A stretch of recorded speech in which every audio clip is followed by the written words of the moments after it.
gas closeouts are complete.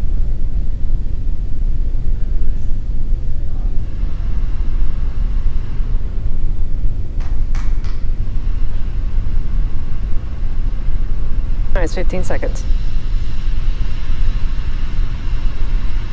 10, 9, 8, 7, 6, 5, 4, 3, 2, 1, 0. Ignition.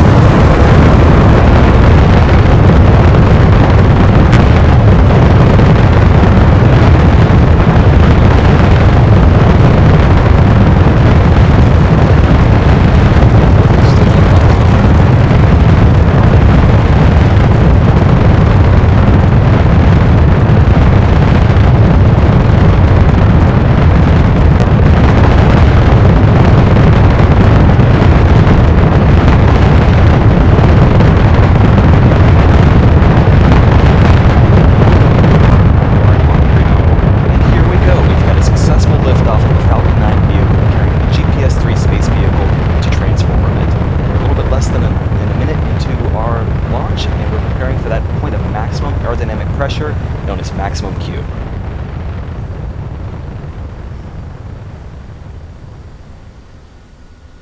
Vehicle is supersonic.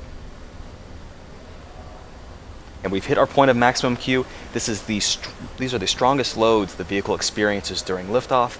At this point now, it's just an easy acceleration up into our desired transfer orbit. All is looking good with the stage 1 trajectory. Experiencing maximum aerodynamic pressure.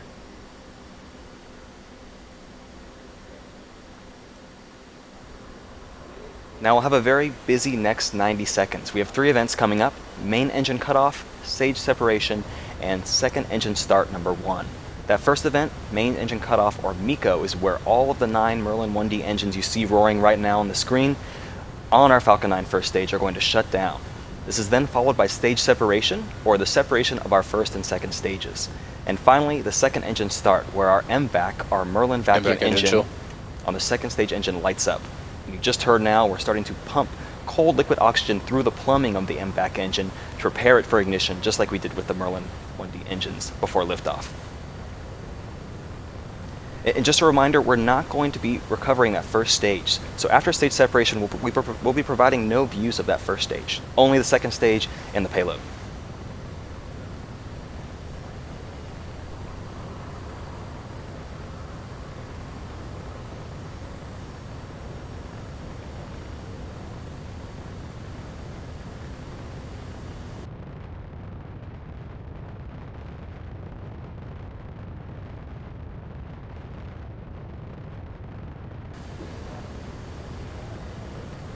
Those 3 events are going to occur in the next 10 seconds.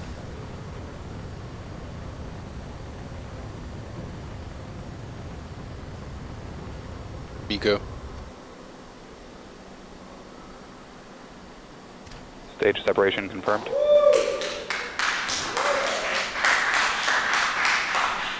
MVAC ignition. All right, this is great. We've had a successful MECO, stage separation, and SES-1. Our next immediate milestone is the fairing deployment. We're going to expose the GPS-3 satellite to the vacuum of space. And at plus 3 minutes and 21 seconds. Fairing separation confirmed.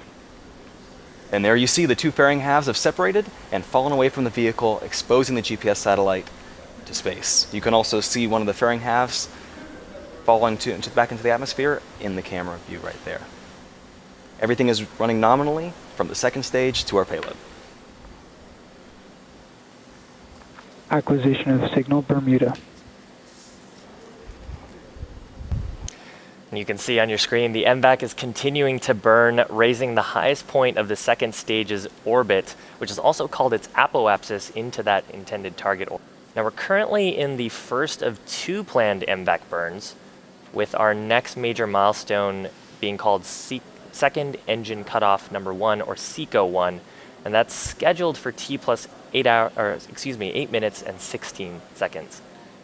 Now, during SECO-1, we'll shut down the second stage's MVAC engine, which you can see again. Now, after we shut down the second stage engine, we'll enter into the first of 2 planned coast phases. Position in New Stage 2 is Hampshire. following a nominal trajectory.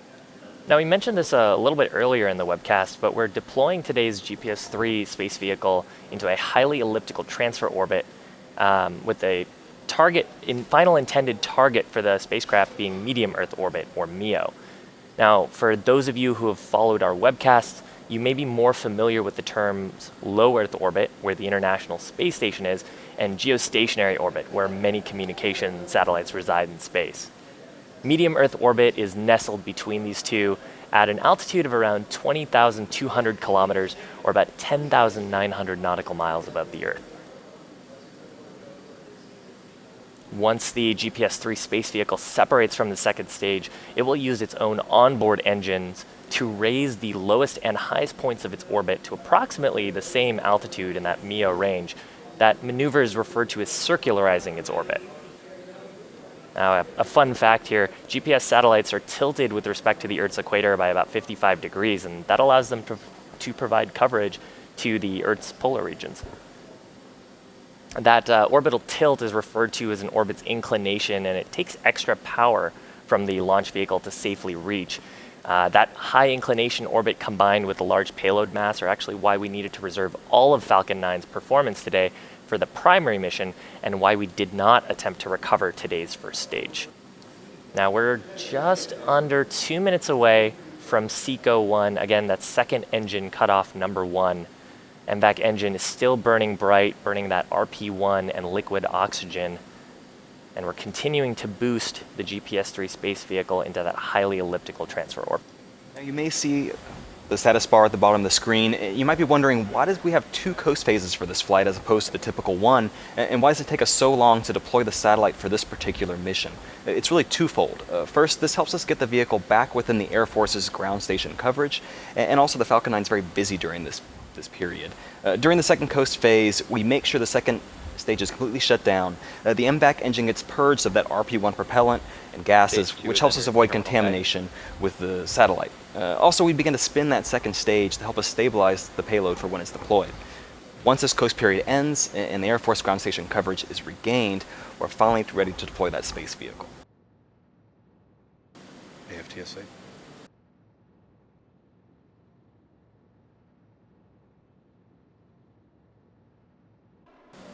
SECO. You just heard the callouts on the net of confirmation of SECO number 1. Now we're just going to await confirmation of a good orbital insertion from the launch team. Loss of signal expected, Cape. Nominal orbital insertion. And there's that call out for a confirmation of nominal orbital insertion. Now we're going to head into the first of 2 planned coast phases as the Falcon 9 second stage makes its way to the next engine start window. And during each of these coast phases, we'll take a quick break from our commentary, but you'll be able to follow the second stage's progress on the live tracking animation. We'll be back in about 57 minutes to relight the second stage's engine during second engine start number 2, or SES-2, which is scheduled for T plus 1 hour, 8 minutes, and 52 seconds. Now, the second burn is much shorter than the first. It's actually less than a minute. And after that burn completes, we'll shut down the MVAC engine a second time during second engine cutoff number 2, or SECO-2, before we head into a second coast phase Acquisition of that signal, Newfoundland. will last about 49 minutes. Now, after that, we are going to deploy the GPS-3 space vehicle once we're back in that Air Force ground station coverage that you talked about, Mike. Hey, so let's head into that first coast phase. We'll see you back here live in just under 57 minutes. Don't go too far.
development. Acquisition of signal okay.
Lost the signal at OK here as expected.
the signal activity accuracy as expected.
Welcome back to the webcast of the GPS-3 Space Vehicle 1 mission.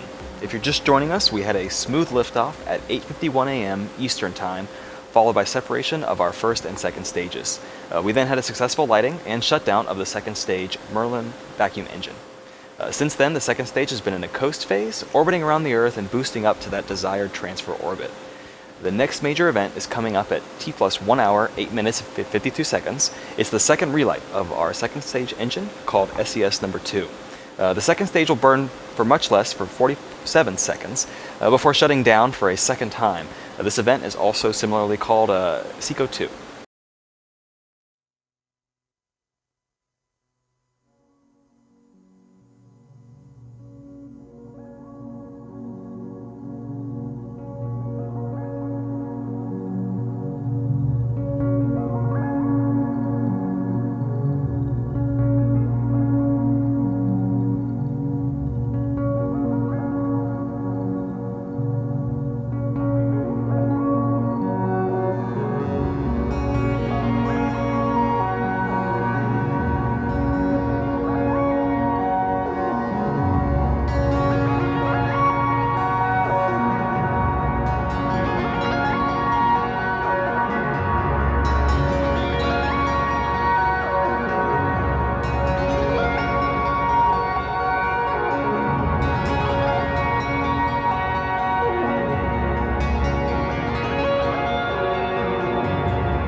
Now we're going to have the second relight of that second stage engine coming up. Again, that's the event SES2, or second engine start 2. And that's about less than a minute away.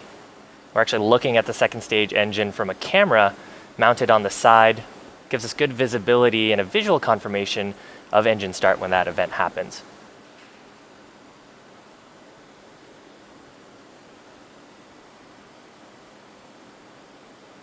So again, less than a minute away before second engine start number 2.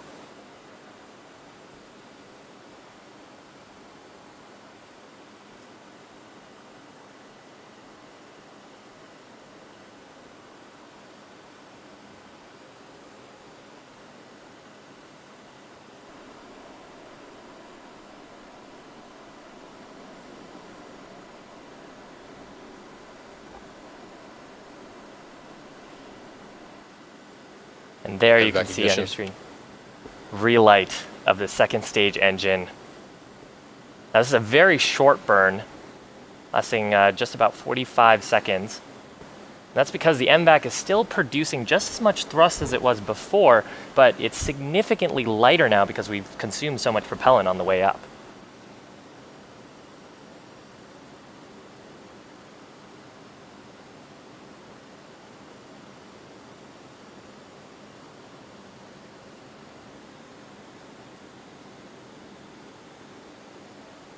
MVAC shutdown. And there's confirmation of MVAC shutdown. That's second engine cutoff number 2. And we're just going to wait for confirmation of a good orbital insertion. Nominal orbital insertion. And there's that call out for nominal orbital insertion. So we're going to head into a second kOS phase now that's going to last about 49 minutes. And when we come out of that kOS phase, we'll be back in Air Force ground station coverage. Loss of signal, Western Australia. That's going to be that when we come back into that Air Force ground station coverage, we're going to Acquisition of signal, Auckland. ready to deploy the GPS-3 space vehicle. And that's scheduled for about T plus 1 hour and 58 minutes. So with that, we'll see you back here live in 47 minutes.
acquisition at Vandenberg. Acquisition South Texas.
Back to our launch coverage of the GPS-3 Space Vehicle 1 mission. Now, if you're just joining us, we're actually really close to the end of today's mission, which launched earlier this morning at 8:51 a.m. Eastern Time.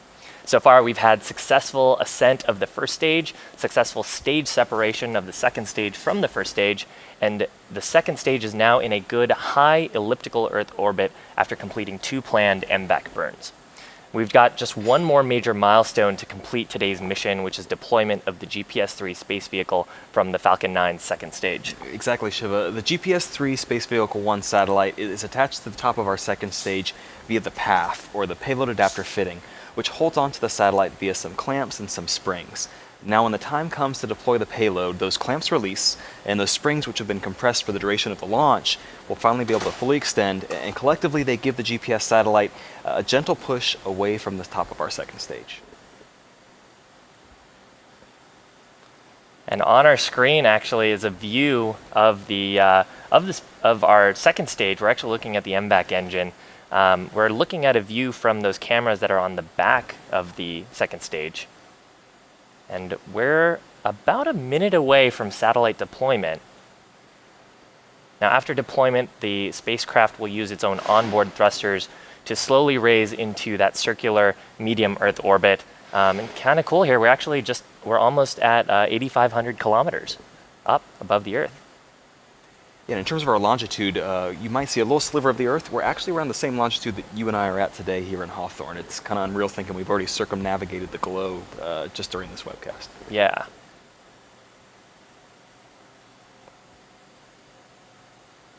And so we're going to watch. We're expecting within the next minute to get a visual confirmation and a call-out confirmation of that payload. So again, if you're just joining us, so far the second stage is in a good high elliptical Earth orbit, and we're about hopefully 30 seconds away from spacecraft separation. You can see the spacecraft on your screen there. Spacecraft separation confirmed.